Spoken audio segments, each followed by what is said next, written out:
Hello and welcome everybody to a special edition of the Pokerfuse Podcast. I'm your host, Mike Gentili, and today we will be joined by former head of corporate communications and global marketing for PokerStars, Eric Hollreiser. We start out our conversation discussing Eric's background before joining PokerStars. Then we transition to his time at Stars as Eric shares some of his proudest moments with the company and talks about the one thing that he would most like to do different if given the opportunity. From there, we shift to the future of the online poker industry, with Eric sharing his thoughts on topics such as innovation in poker, the escalation of guarantees for tournament series and headlining events, the potential lasting impact of the current global pandemic on the game, and a variety of other interesting topics.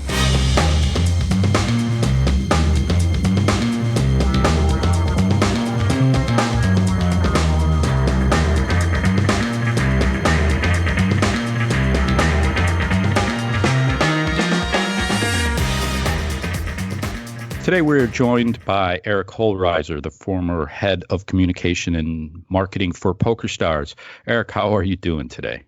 I'm doing real well, Mike. Thanks for having me. How are you? I'm doing pretty good, all things considered. I think everyone's staying healthy on the Pokerfuse side of the family, so that's a good sign so far. Fantastic. Same here with me and my family, and kind of hoping the best for the broader poker community and their families in this really tough time. Yeah, it's definitely, thoughts are out to anyone that is having to endure some of the effects of this pandemic. Eric, let's jump in a bit. Tell us, so I introduced you as former communications manager at PokerStars. Tell us a bit about what you're doing now. Yeah, sure. So after 9 years at PokerStars, where I was the head of communications and most recently also head of global poker marketing. I left in November and formed my own communications and marketing consulting firm called Ace Hollreiser, taking on a number of clients. And I'm relatively fortunate to be able to be somewhat choosy and be able to work with people and companies that either I've wanted to work with or that I find particularly compelling and interesting. I've got a varied background in marketing communications. Aside from poker, I was in media, entertainment, and technology before that with Disney and Microsoft and Activision. So I'm looking to kind of leverage the breadth and depth of experience that I have. And one area that I've focused on particularly is what I'm calling regulatory entrepreneurship, and taking a look at those companies that are disrupting or being disrupted within regulated markets, which gives me an opportunity to kind of leverage my technology background and my most recent PokerStars experience being, kind of one of the most visible poster children for regulatory entrepreneurship, I think, in the past decade.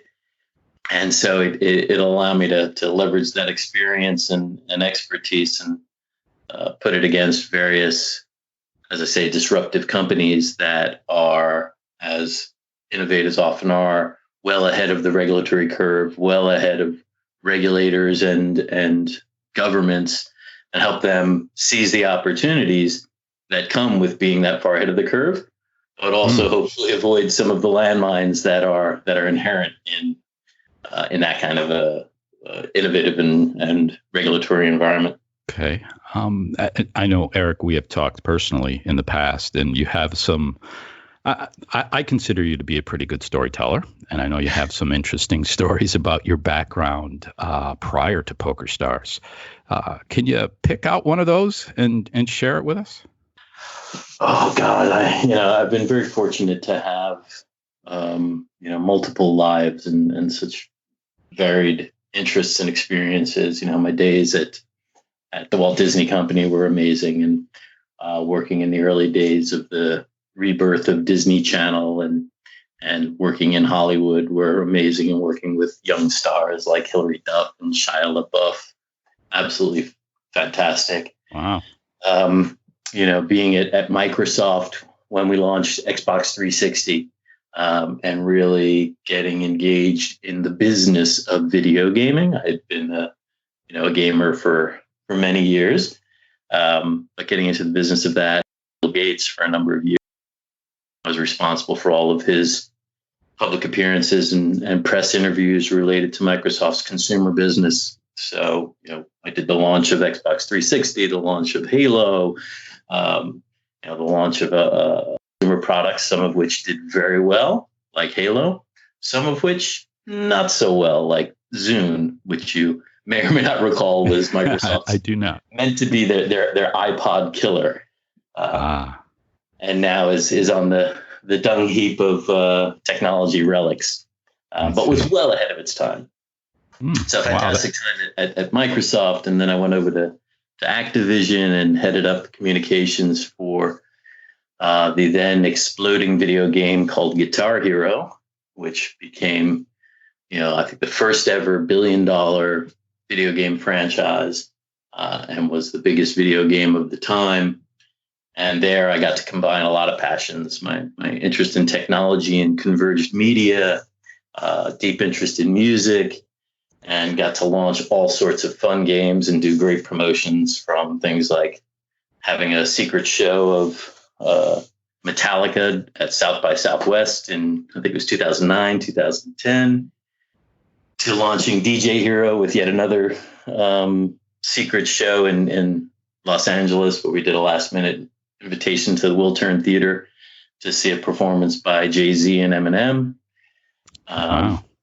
with DJ AM and somebody else opening. But fantastic times. Yeah, it sounds really interesting. I've done a number of things, and to be fair, the past 10 years at PokerStars is full of so many ups and downs that it was a whole kind of book in and of itself, I'd say. So when you did eventually make it to PokerStars, a lot of people, as you mentioned earlier, you were the head of communications. So a lot of people associate you with PokerStars in that role. How did things start out at PokerStars? What did you start doing when you first got there, and how did you work your way up eventually to be the director of communications? So I actually joined as the head of corporate communications, and when I first started talking to PokerStars, it was in late 2010, and they had done a global search through a headhunting firm that reached out to me, and I'd been at Activision prior to that. Was not, I played poker, but I was not a professional poker or really an online player very much. I was really coming much more from the media, entertainment, and technology background, and more of a kind of functional expert, as it were, while PokerStars at the time was still largely full of poker passionate people. And, the belief there was starting with poker passion. And then if you had the skills to do the job, okay, well, that was secondary. We could always teach that. So I think when I was joining, it was at the time where the company was really starting to professionalize some of the executive roles. So I came in and was really at the tail end of negotiating an agreement with them as I worked my way through the process when Black Friday hit. It was an interesting time because I was still negotiating with the company my agreement with them, and one of the sticking points I had was my personal lawyer being concerned about my personal liability, given that the company was operating in the U.S. in an unclear environment. So the irony is, once Black Friday hit, it actually made my lawyer much more comfortable because PokerStars withdrew from operating in the U.S. So it was a much cleaner opportunity for me. So it was also very interesting because I was able to see the company in its rawest form and work with the executive team and the owners during a time of crisis. Right, it was an existential event, Black Friday, and you really see the people's true stripes when the business is on the line. And I came away from that so impressed. I was obviously impressed enough to wanting to join the company. But what I saw at Black Friday was a company and executives that focused on the most important things from a values perspective. And that was looking at the employees, making sure that they were safe and making sure they knew what was going on.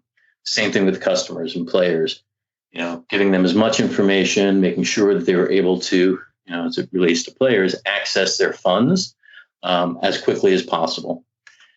And for a company that prior to, Black Friday and my arrival was a bit of a mystery, when it came to the workings of the company itself, I was super impressed with their commitment to communications and commitments to doing the right thing.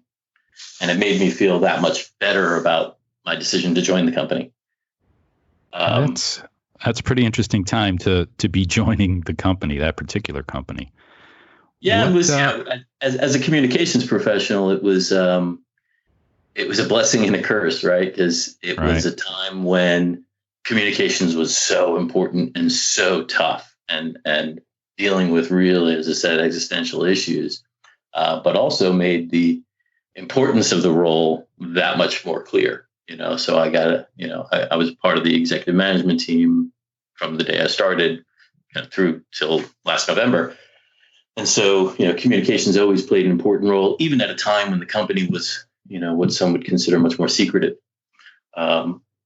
So it was an amazing challenge, not something that anybody ever wants to wish on a business. I mean, we lost, 25, 30% of our business overnight, and in a very dramatic, reputationally damaging way. So to be able to come back from that, and to come back as we did, very much based upon the smart decisions of management, but to come back in a way where we actually enhance the love and appreciation and loyalty of our customers through the process of having been shut down and accused of all sorts of things by the Department of Justice, was really a testament to the strength of the management team and the doing the right thing and putting that first and foremost. Yeah. So that is an important point, to come out of Black Friday and have an increased appreciation from your customers is quite the accomplishment. Would you say that's one of the things you're most proud of at your time at PokerStars? And if not, maybe what is? Yeah, I'm absolutely proud of the role that I played post Black Friday, and it was really a solid year of angst and concern and really not knowing what was next, right up through, from a commercial standpoint, right up through till we did the agreement with the Department of Justice in August of the following year, and settled all of the commercial issues with them. It was really hairy, and again, by virtue of being part of a team that was seeking to do the right thing for customers, the right thing for employees, the right thing for the industry, helped a lot. So, great pride in that. I think after that, what do I take pride in from PokerStars? There are so many things, but I think if I look at it in almost two buckets, one would be when we were a private company and the things that we did during that time.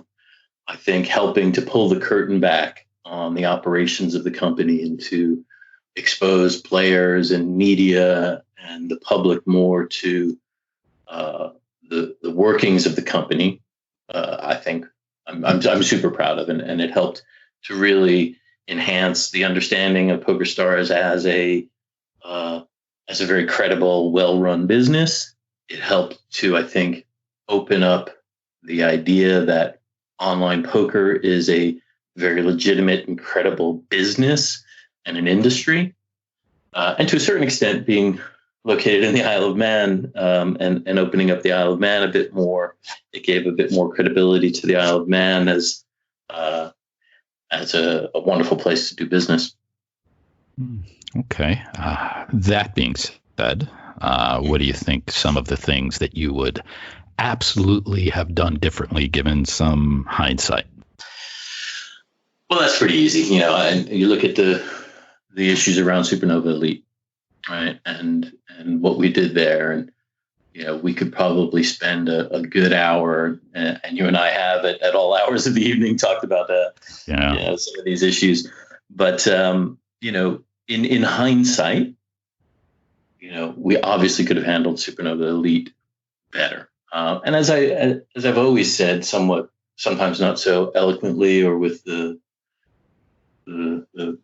ability of having hindsight, communications was something we could have done better. But at the end of the day, and I always say this to clients and said it at the time, PokerStars, it's not really about what you say, it's about what you do.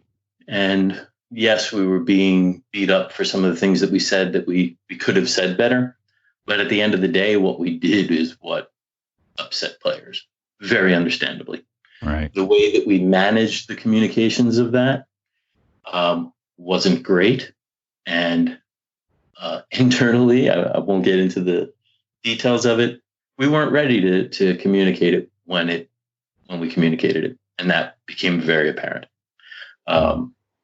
So, in hindsight, I'm not sure from a business perspective, we could have done things differently. We certainly could have. And we had examined all the different ways of how to restructure the program. But there were some fundamental flaws to the business model that needed to be addressed. And we did it. We did it in an inelegant way. We did it in a way that we could have done it better structurally. We could have what we chose to do. We could have done better and still achieve the same purposes. Some of that is the value of hindsight. Some of that is a little bit of I told you so from some people saying, hey, we could have done it differently. We should have done it differently. Mm-hmm.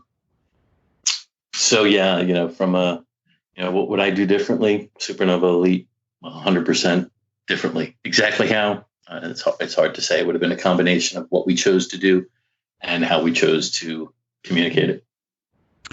Over your time, quite some time that you spent at PokerStars, you've got to have some interesting stories, things behind the scenes, maybe something in the days or months following Black Friday. What can you share with listeners that you think they might find entertaining? Well, some of the more entertaining things I'll have to hold on to for now, but okay. I think some interesting things that I think it's important for people to, particularly your fans and your viewers and listeners, are understanding that PokerStars and the people making the decisions at PokerStars have always tried to do the right thing. When we became a public company, I started to say internally, we're growing up in public. We made mistakes. We didn't always do things as well as we could have, as we were learning to do things differently from being a family-run private company to having the responsibilities of a public company. But one of the things I think that's always been a misconception is even when we were a private company, we were a profit-driven, well-run business. And the reality is, it was those business principles that made it possible for us to survive Black Friday, where Full Tilt didn't, because they weren't a well-run business, and that didn't become clear until it was a crisis. When Black Friday hit, because of the well-run business, we were able to continue operating because of the sound business principles, because we were profit-driven and knew where the money was and where it was going. So when people look at some of the decisions that were made later, yes, some of them were because we were a public company and had different shareholders that we had to address. But some of it, I actually believe, are decisions that would have been made differently by the private company as well, because they were underlying fundamental issues of the ecosystem of online poker that weren't going to change because, we had nice people running the company who cared about players. We always had nice people running the company who cared about players. They were just different priorities at different times. So I think the company went public at became a public company at exactly the right time for the previous owners. because it was just ahead of when there were some fundamental changes that needed to be made, regardless of who owned the company. Okay. Well, having spent so much time in your role at PokerStars, and then I believe you mentioned head of global marketing for poker. That gives you a pretty unique perspective on the industry. And so I'd like to dive into some of your thoughts on the poker industry in general. This way we can leave PokerStars out of it. There's no need to look back. This is more of a look forward. So let's start with our current conditions. We're seeing the effects of COVID-19. Do you think there will be any lasting positive or negative effects that come out of this pandemic for online poker specifically? Obviously, with the backdrop of the tragedy of COVID, there is a boom happening. There's a COVID boom, and that's ultimately very good for online poker. What the long-lasting effects will be is too early to tell. Be highly dependent upon how the operators choose to take advantage of this time. And I think about it on two ends of the spectrum. You can milk this mother for all it's worth right now. And on the other end of the spectrum, you could make sure you're embracing every customer who's coming now, and they're coming in droves. So whether that's your high volume player, whether that's your recreational player, your reactivated player, the guy who hasn't played in a number of years and now is looking for things to do, and those newbies who are playing online poker for the first time, this is an amazing opportunity for all operators to get to really understand who their players are and what they want. Right now, I think everybody's scrambling to just service what's going on and to understand how to predict volumes, how to predict activity, guarantees, all of which is the day-to-day running of the business. I think the long-term impact will be decided by how operators get to understand who the customer is today, what they want, and how they serve that going forward, so that when this ends, because it will end, when people go back to some semblance of a normal life, why should they continue to come back to online poker? What have we done now that makes people say, yeah, this is what I want to do when I've got other things competing for my time and I'm not locked in? So some of that will be, how we come up with programs and promotions that I think, it would be great to understand how we can keep players coming back throughout the course of the year. I think that's one of the things that, the loyalty programs have struggled with since, the year-long, Supernova Elite kind of programs, where you're rewarded for ongoing play through the course of time. Now would be a great time to introduce those kinds of programs that keep people involved and engaged, as I say, 2 months from now when they have other things competing for their time and interest and wallet. So I think it's going to be, in the end, a very positive thing for the industry. I think hopefully all operators will use this as an opportunity to re-engage with players, to engage more deeply with players and understand what they want, and try to deliver that to them today, and also integrate that into where I think the biggest opportunity for online poker and poker in general is for the future, and that is innovation. How do we innovate on the game in ways that are more relevant to players today and super important to players of tomorrow? Innovation is definitely an interesting topic when it comes to online poker. There's been a number of ways that different companies have tried to innovate, whether it's game types, formats, reward systems, as you mentioned. What do you think the future of poker innovation holds? What areas do you think online poker companies should be focusing on when it comes to introducing innovative ideas to their customers?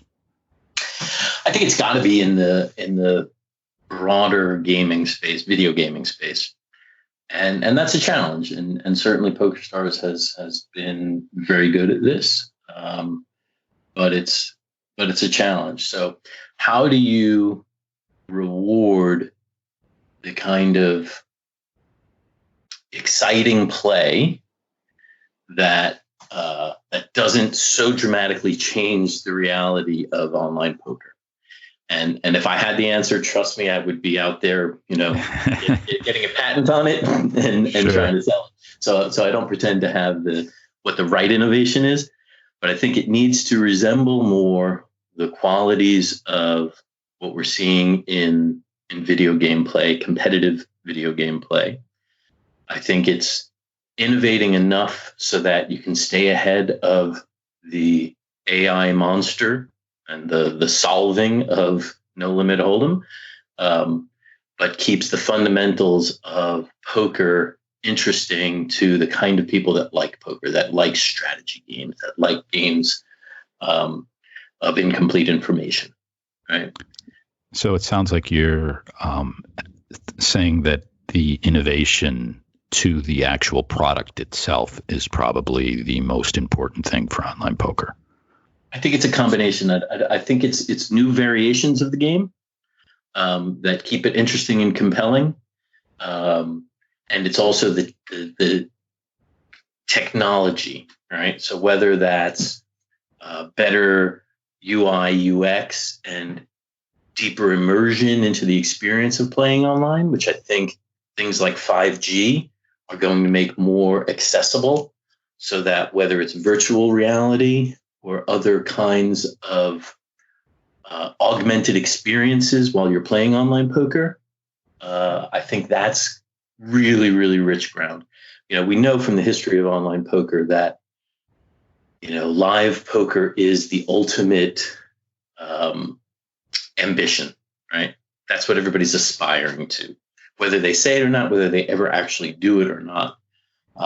Live poker remains the aspiration. So the closer we can get to replicating the live poker experience, I think is going to be the better. And I think that plays for kind of the two ends of the spectrum, where the more we can for the serious player, whether it's a professional player or somebody who is playing very seriously, that wants to replicate a poker room experience, right? Having lots of different games available, being able to play the games that they want to play when they want to play at the buy-ins that they want to play at.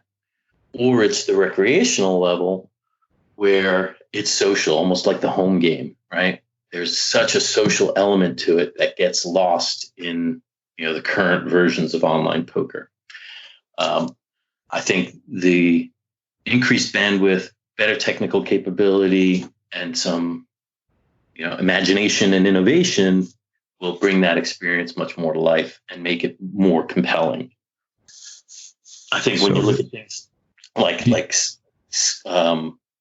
Twitch, and how we can engage, how poker players playing online poker can engage with each other and with the rail, is also super important. I think all of that's going to come together in some interesting, magical way that somebody's going to, flip the bit on, and that'll be a innovation that changes poker, along with the variant changes and all the experimenting you see going on different poker variants. So success at the live game is what I hear you saying is the main aspiration for most online poker players. I don't know that it's success though, Mike. Sorry, it's one of the other things that I'm really proud of in my time kind of running marketing more recently was PSPC, right? Right. One of the things when I took over marketing that I was impressing upon people was, yes, we need to change, yes, we need to evolve, but we can't throw the baby out with the bathwater. And I think we had kind of lost the plot in some ways about some of that core desire of poker players. And yes, it's to win. Yes, it's to have that big score.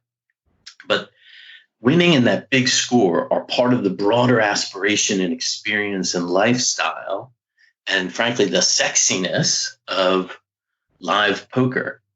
that is, the thrill of that moment, but it's also the thrill of being part of that community, right? To play against your idols and against famous people, and to play with them. So sometimes it's winning a hand. It's not necessarily winning the tournament. It's winning that hand. That is the memorable experience. So with PSPC, we're able to kind of bring back some of that core aspiration. And then after PSPC, when we were thinking about whether this is something we wanted to do again, I saw the opportunity for us to tell those stories, because the stories were amazing. Whether it was, again, Ramon Kalilas winning $5 million from a platinum pass, which was a dream for us from a marketing perspective, to people who just came and had a Caribbean adventure for free. That was a dream of a lifetime for so many people. So we created a marketing campaign called Dare to Dream, which retold these stories, similar to the way the Moneymaker story was told and told and told, and created this aspiration. And that has been super effective. Who knows what happened with PSPC and live tournaments right now, because we're in a very funny time.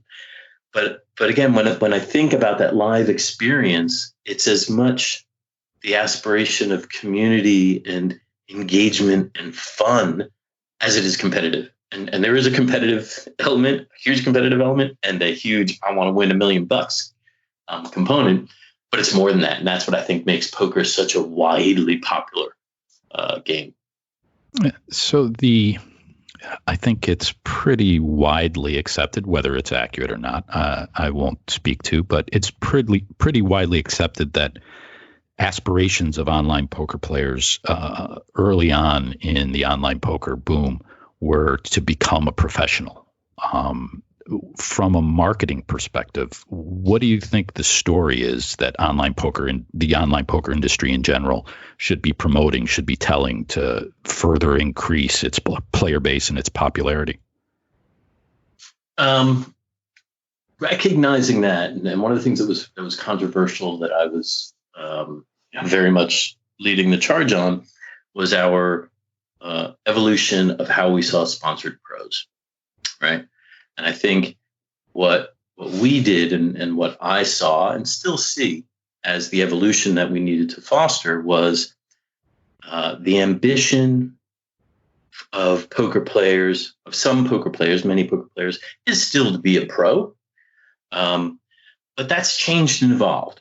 And as you think about the new younger player and the realities of the world we lived in, whether that's because we don't have America yet still playing online, so the ambitions had to be pulled back a little bit because most Americans can't play.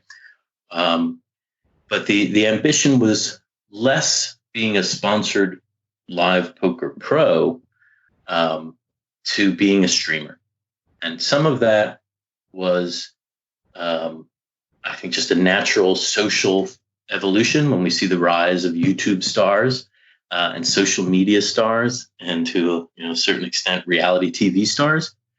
I think the next generations are seeing that as a way as an aspiration. So combining online poker with that aspiration seemed like a natural to me. And it was natural for a lot of reasons. You saw people, starting with Jason Somerville, being really successful at it. And what was successful was being a good poker player, but also being an entertainer and being almost a streamer first, and creating a community and an audience of engaged people who want to watch what's ordinarily like watching paint dry, right? Online poker is not the most sexy thing to watch. But when you get people who are fun to watch, interesting to watch, and can inform you, whether that's from strategy, how to play a specific hand, bankroll management, all of the teaching that started with TV poker can be done in a much more interactive and engaging way through something like Twitch and streaming.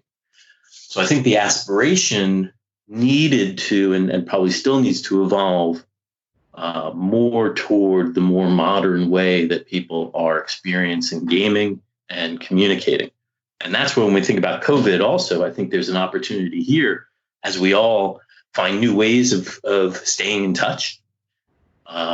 That we're seeing a bit of a boom in streaming as well, and I think there's an opportunity there to innovate and to change the experience or evolve the experience of online poker for the play and for the rail and for the community. That I think it is the right direction for people to go. Okay.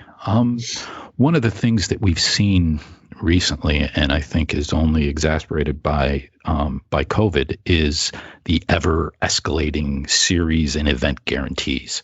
There's always seems to be a move towards having more money guaranteed for a series or more money guaranteed for an event.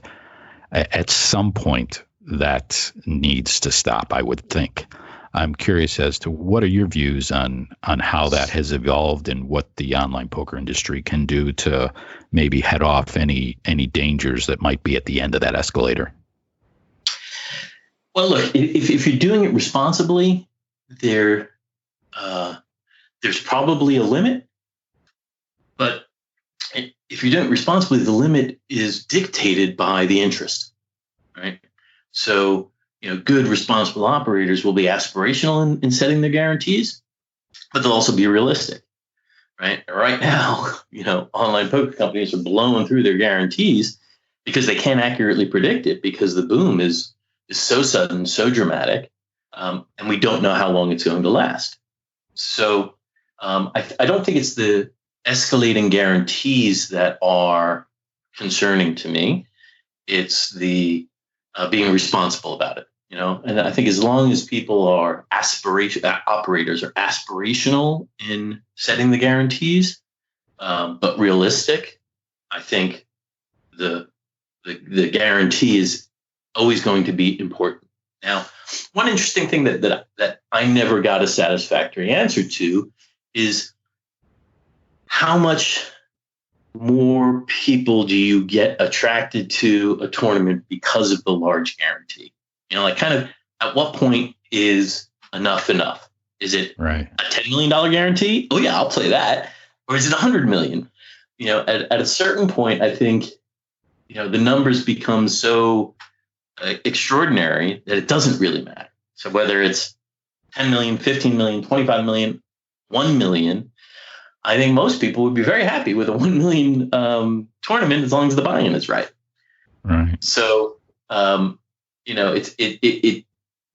it is important to have something to talk about, and the higher the guarantee, the record-breaking guarantees give you something to get excited and interested in talking about. It takes a little more creativity and it takes a little more strategy and thought to get beyond the guarantee. And I think that's the poker operators and poker marketers' job, is to, continue to responsibly increase the guarantees where it makes sense, but find other ways to get people interested and engaged. So what ways do you think online poker operators can get people interested and engaged in the game away from the tables? What's some possible avenues that they can go on to reach new audiences, for example? I think Twitch is important. I think things like virtual reality. I think having side games that are interesting and compelling while you're, waiting for your turn to play. I think players there's huge competition for time, attention, and money. So, the more entertaining we can be as operators, the more engaged and understanding and respectful of our customers as we can be, the more relevant we're going to be. So I don't know that that's a very satisfying answer, but I think it's understanding your players and understanding how they're changing and how the environment around them is changing. One of the biggest challenges that I see for the online poker industry is regulation. That's currently, for example, in the U.S., it is preventing millions of people that otherwise would be interested in playing online poker from doing so. If you were in charge of the purse strings of a poker advocacy organization, where would you direct your efforts? Boy, that's a tough one, man. I've been through the wars. we were instrumental in getting New Jersey to pass online poker regulation. As much as that was a challenge for PokerStars, considering we got the legislation passed, but then were prevented from applying for a license. There was an irony in that, but I think it requires some herding of cats. So I think getting the industry to work together, which is a challenge, particularly for such a young industry.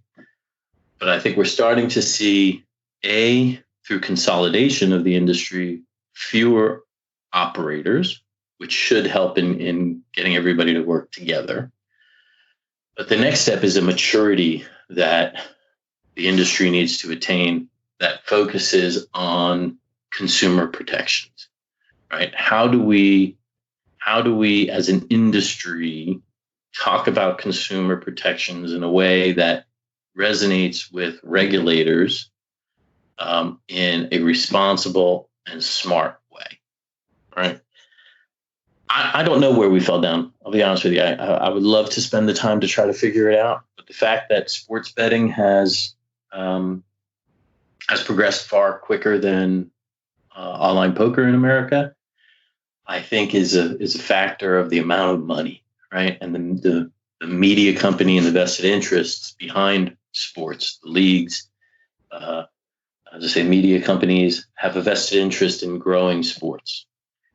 We don't really have that in poker, and that's a challenge. I wish that poker was doing better at riding on the coattails of sports, but that's what I would be spending my efforts on. Every state that has legislated online sports but hasn't legislated online poker, you got to get in there and talk about the merits and the consumer protections, because we know Americans are playing today online poker, and they're playing on unregulated sites, some of which may be responsible, many of which will not be responsible. So it's a storytelling exercise, but it's also a strategic and smart exercise, and to follow on the coattails of sports wherever possible. That's what I would do. Okay, so it sounds like a bit of a shift from talking about revenue savers or revenue generating industry to one that is more consumer protection focused. Am I summarizing? Correctly? Yeah, and I think that's in part because when you look at the tax revenue from poker versus the tax revenue of sports, it's pales in comparison. So to a certain extent, sports betting is doing that heavy lifting for the industry.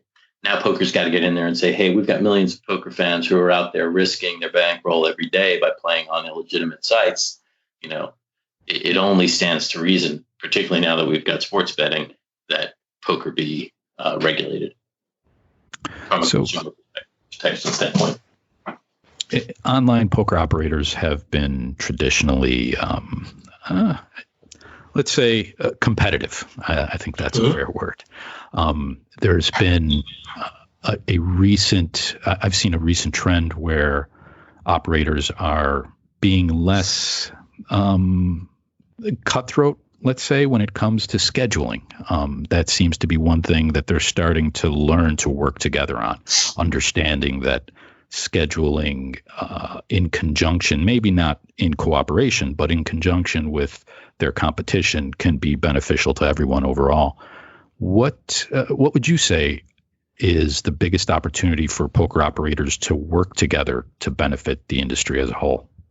Yeah, I think co-opetition is helpful, and being respectful of players and bankrolls in how you schedule tournaments. Sundays are always going to be a great, online poker day, and not just because of the Sunday Million. So I think a lot of that takes care of itself when there's focus. I think part of what happened with poker is the other operators outside of PokerStars were less interested for a number of years after Black Friday for somewhat understandable reasons. So I think competition is good and it's healthy. And for a few years, PokerStars didn't was less focused on competition and more focused on kind of keeping the industry alive. And it took them a little bit of time to adjust to having competitive pressures again in poker. So I think those competitive pressures are good. And I think adapting to that and having strong competitors makes the leader better. It makes everybody better. So I'm not sure we'll ever find the kind of cooperation that might be necessary. But I think things like the WSOP and having, events that transcend any one operator are super important. Can we replicate that in online? I'm not so sure. I was hopeful that something like the PSPC could become something like that. So I don't have a better answer for you than that, I'm afraid. Okay. We're starting to see, so traditionally we've seen online poker operators use live events to offer a more robust product to their consumers, to their customers. It seems like we're starting to see things move in the opposite direction now, and seeing live operators use the online game to provide more product choices for their customers. We've seen the online events at the WSOP have skyrocketed over the past few years. We've also seen now, even before the pandemic started, that WPT is moving to add some online presence to their brand. Do you see that as a trend that will continue? And if so, how does it differ from the way that we traditionally have seen the live and online games be integrated by poker companies? Yeah, it's interesting. I think it'll be an evolution. It is a little bit of Back to the Future, right? In so much as online poker has always driven business to live poker, right? And I think that's for some of those same aspirational and community reasons that we talked about earlier. I think it'll be interesting to see how we can get greater synchronicity. I think some of what we were calling on live kinds of tournaments where you start online and then fulfill it at a final table in a live setting will be very interesting. I think the reality of now bricks and mortar casinos understanding that online play can drive foot traffic will return us back to that recognition that there can be an interplay between online and bricks and mortar that benefits both. So returning to that, I think, will be super important. How that again translates, I would love to see, and I'm perhaps it's my own interests of video games, but I think about Comic-Con, right? And I think about communities of people who play a competitive game online and then show up in a real live setting to celebrate that community. And WSOP is very much like that. But I think in some ways it's limited because it's just so focused on poker.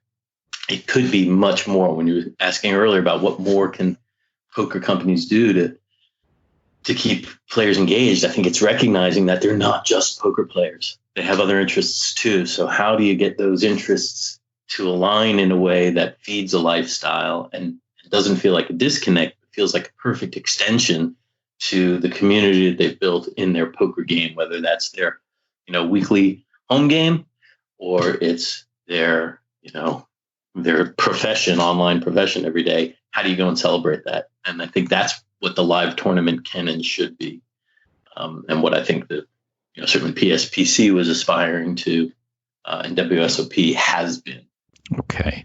So now that you are currently not actually in the online poker industry, does that mean we're going to see you playing at the tables at PokerStars? I have been taking a break from poker for a couple of reasons. One, after almost 10 years, it was time to be able to just kind of not think about poker for a while. I have been dabbling at the online tables a little bit, but I also, part of my agreement with PokerStars was that I would not go to work for another poker company for a period of time, which is, as it happens, coming to an end now. So I will be resetting my sights on getting back into poker in some way, shape, or form in the near future. So, yeah, I think you'll probably see me at the tables a bit more often. A custom avatar, perhaps? Ah, yes. No? Just wondering if you had gotten that as part of your time at PokerStars, but I tell you what I got at PokerStars is kind of interesting. When I left, my team and a bunch of folks at PokerStars collected some money and bought me a 3D printer as part of a going away. I saw that on social media, which was amazing because I wasn't really planning on talking too much about leaving when I left, and I decided to put this post because it was really touching to me that the team got me this 3D printer, and it was an inside joke because I'd been joking and demanding that our teams use 3D printing because I saw it as the creative innovation of the future, but could never come up with a really good idea for why we should get a 3D printer. But so I posted this thing because it just gave me the opportunity to thank all these wonderful people that I've worked with over the years at PokerStars and let me use the idea of 3D printing. And if I could 3D print a team of the future, it would be so many of these people. That post on LinkedIn just went completely viral and had, the last time I checked, 35,000 views and really forced me to start doing consulting sooner than I had planned on it, because then it got people to say, well, what are you doing? What can I do for you? Let's work together. So it was a blessing and a curse. But I still believe in 3D printing and was really thrilled to see in some of this COVID coverage that people are using 3D printers to create personal protective gear for the healthcare workers. So I feel very vindicated in my 3D printing aspirations, but nice. Maybe a 3D printed avatar someday. Okay. Well, Eric, I think your insights are crazily valuable to the industry. Thank you for taking the time to share them with us and our audience. And I do look forward to seeing what future role you might play in the online poker industry. And it sounds like that may be something that we're going to be hearing more about in the not too distant future. I look forward to it, Mike. Thanks so much for taking the time and having the interest. And we'll definitely keep in touch. All right. Thank you, Eric. Cheers.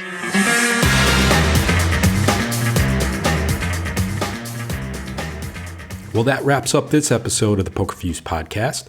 As a reminder, please give us a like and a subscribe wherever you get your podcasts. And you can also follow us and interact with us on Twitter. Nick is at PokerProJones. I'm at SpookyBugs. Thanks, everyone, for tuning in.